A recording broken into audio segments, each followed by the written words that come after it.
നമ്മുടെ auto journalist ആയിട്ടുള്ള Baiju N Nair ഇപ്പോൾ ക്യൂബയിൽ കിടന്ന് കറങ്ങുന്നുണ്ട്. അദ്ദേഹത്തിൻ്റെ ക്യൂബ വീഡിയോ സീരീസ് ഒന്ന് കണ്ടു നോക്കണം കേട്ടോ. പ്രത്യേകിച്ച് നമ്മുടെ ഇടതുപക്ഷക്കാരൊക്കെ ഇതൊന്ന് കണ്ടിരിക്കുന്നത് വളരെ നല്ലതാണ്. ക്യൂബനെ അങ്ങ് പൊക്കി മേളിൽ കയറ്റി വെച്ചിരിക്കുകയാണല്ലോ.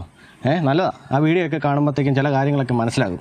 ഒരു കമ്മ്യൂണിസ്റ്റ് രാജ്യം എങ്ങനെ പണ്ടാരടങ്ങി നശിച്ചെന്ന് കൃത്യമായിട്ടും വ്യക്തമായിട്ടും നിങ്ങൾക്ക് മനസ്സിലാകും. പിന്നെ വേറെ ഒരു കണ്ണടച്ചിട്ടാക്കുന്നവർക്ക് വലിയ പാടായിരിക്കും. എന്നാലും ഒന്ന് ശ്രമിച്ച് നോക്കും, ഒന്ന് കണ്ടു നോക്ക്. ചിലപ്പോൾ മാറ്റം വന്നെങ്കിലും. പിന്നെ സാധാരണ ആൾക്കാരൊക്കെ ഒന്ന് കാണും കേട്ടോ. എല്ലാവരും കാണണം. നിങ്ങൾ യൂട്യൂബിൽ കയറിയിട്ട് ബൈജു എൻ നായർ എന്ന് പറഞ്ഞുകൊണ്ട് സെർച്ച് ചെയ്താൽ മതി, സാധനം ഇങ്ങ് വന്നോളും. അത് കയറി ഒന്ന് കണ്ടു നോക്ക്, നല്ലതാണ്. അയ്യോ, അങ്ങനെ വീഡിയോ ഒന്ന് കാണണം. ഒരു നാട് നശിച്ച് പണ്ടാറടങ്ങിയിരിക്കുക. അതായത് അവിടെ ആൾക്കാർക്ക് ജോലിയില്ല, കൂലിയില്ല, കഴിക്കാൻ ഭക്ഷണമില്ല, അരിക്ക് വേണ്ടിയിട്ടൊക്കെ ക്യൂ നിൽക്കുന്നു.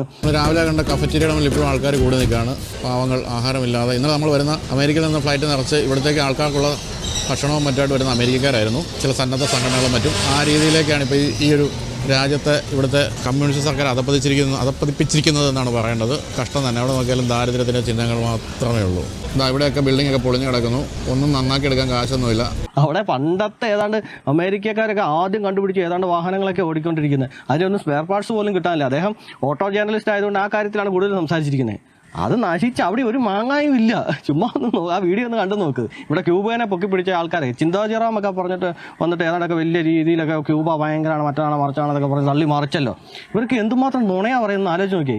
ഈ ഇൻ്റർനെറ്റ് യുഗത്തിലും, അതായത് നമുക്ക് എപ്പോൾ വേണമെങ്കിലും എടുത്ത് സെർച്ച് ചെയ്ത് കണ്ടുപിടിക്കാവുന്ന കാര്യങ്ങളാണ്. ഇപ്പോൾ പോലും കുറേ ആൾക്കാരെ പറ്റിക്കുന്നുണ്ട്. ഈ കമ്മികളെയൊക്കെ അവരെയൊക്കെ ഇത് പറഞ്ഞു കഴിഞ്ഞാൽ അവർ പറ്റിക്കും. ഞാൻ കഴിഞ്ഞ ദിവസം കൂടെ ഒരു കമ്മിയോട് ഇങ്ങനെ സംസാരിച്ച് കഴിഞ്ഞപ്പം നോർത്തിലോട്ട് നോക്കൂ, ഗുജറാത്തൊക്കെ ഒന്നും കൊള്ളത്തില്ല, UP കൊള്ളത്തില്ല, മറിച്ചാന്നൊക്കെ പറഞ്ഞുകൊണ്ട് ഇങ്ങനെ ഇവരൊക്കെ വല്ലതും പോയിട്ടുണ്ടോ, കണ്ടിട്ടുണ്ടോ? ഒന്നുമില്ല. അപ്പോൾ പിന്നെ വല്ലോ രാജ്യത്തിൻ്റെ കഥകൾ പറയുമ്പോൾ ഇവർ വിശ്വസിക്കുമല്ലേ? അവരോടൊന്നും തർക്കിച്ചിട്ട് കാര്യമില്ല. എന്നാലും ഈ വീഡിയോ ഒക്കെ എടുത്ത് ഫ്രണ്ടിൽ കൊണ്ട് വെച്ചിട്ട് ഇത് കണ്ടില്ലേ നിങ്ങളുടെ ക്യൂബയുടെ അവസ്ഥ എന്ന് പറഞ്ഞ് ഇങ്ങനെ കാണിച്ചു കൊടുത്താൽ പോലും ഇല്ല, ഞങ്ങൾ സമ്മതിക്കത്തില്ല, ഞങ്ങളുടെ ദേശാഭിമാനിയും അല്ലെങ്കിൽ കൈരളിയിലും പറയുന്നത് മാത്രമേ ഞങ്ങൾ വിശ്വസിക്കത്തുള്ളൂ. ഇതെനിക്ക് അറിയാൻ മേലാത്തതുകൊണ്ട് ചോദിക്കും, ഇവർക്ക് ഒരു വാക്സിൻ വല്ലതും എടുക്കുന്നുണ്ടോ? ഇതിനകത്ത് മെമ്പർഷിപ്പ് എടുത്തു കഴിയുമ്പോൾ എന്തെങ്കിലും ഒരു വാക്സിൻ എടുത്തു കഴിഞ്ഞാൽ പിന്നെ ചുറ്റുമുള്ളതൊന്നും കാണാൻ പറ്റില്ല. നമ്മുടെ പാർട്ടി നേതാക്കളും ഈ പറഞ്ഞ പത്രമാധ്യമങ്ങൾ പറയുന്നത് മാത്രമേ വിശ്വസിക്കത്തുള്ളൂ. പത്രമാധ്യമങ്ങൾ എന്ന് പറഞ്ഞാൽ ദേശാഭിമാനിയും കൈരളി എന്തോ പറഞ്ഞല്ലോ, ഇവർ പറയുന്നത് മാത്രമേ വിശ്വസിക്കത്തുള്ളൂ. അങ്ങനത്തെ വല്ല അവസ്ഥ വല്ല ആയി പോകുമോ? അങ്ങനത്തെ വല്ല വാക്സിൻ വല്ലതും എടുക്കുന്നുണ്ട് അറിയാൻ പറ്റത്തുള്ളൂ. തർക്കിച്ചാലൊന്നും ഒരു രക്ഷയില്ല. നമ്മൾ ഈ ഇൻ്റർനെറ്റൊക്കെ എടുത്തിട്ട് കൃത്യമായിട്ടുള്ള രീതിയിൽ തെളിവുകൾ സഹിതം ഓരോന്നെടുത്ത് നിരത്തി കൊടുത്തെന്ന് പറഞ്ഞാലും വിശ്വസിക്കത്തില്ല, ഒരു കാരണവശാലും വിശ്വസിക്കത്തില്ല.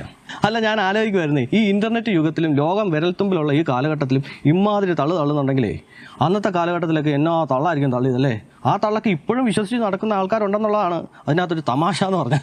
അല്ല, പറഞ്ഞിട്ട് കാര്യമില്ല. നിയമസഭയിലും മേശപ്പുറത്തോടെ എല്ലാം നടന്ന് കമ്പ്യൂട്ടറെല്ലാം തല്ലിപ്പൊളിച്ച ദൃശ്യങ്ങളൊക്കെ മുമ്പിൽ കൊണ്ട് കാണിച്ചെന്ന് പറഞ്ഞാലും ഇത് ഞാനല്ലെന്ന് പറഞ്ഞ ടീംസൊക്കെയാണ് ഇവിടെ ഉള്ളത്.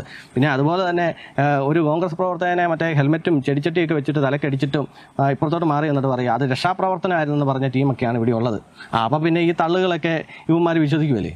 അപ്പോൾ എന്തൊക്കെയാണെന്ന് പറഞ്ഞാലും ചുമ്മാ ഇരിക്കുന്ന സമയത്ത് യൂട്യൂബ് എടുക്കുക, ബൈജു എൻ നായർ സെർച്ച് ചെയ്യുക. സെർച്ച് ചെയ്യുമ്പോൾ ഈ ക്യൂബയുടെ വീഡിയോസൊക്കെ വരും. ഒരു 5-6 എപ്പിസോഡായെന്ന് തോന്നുന്നു. അപ്പോൾ അതൊക്കെ സമയം കിട്ടുന്ന സമയത്തെ ഒന്ന് കണ്ടു നോക്കുക. തലയ്ക്കകത്ത് വെട്ടം വീഴുന്നെങ്കിൽ വീഴട്ടെ.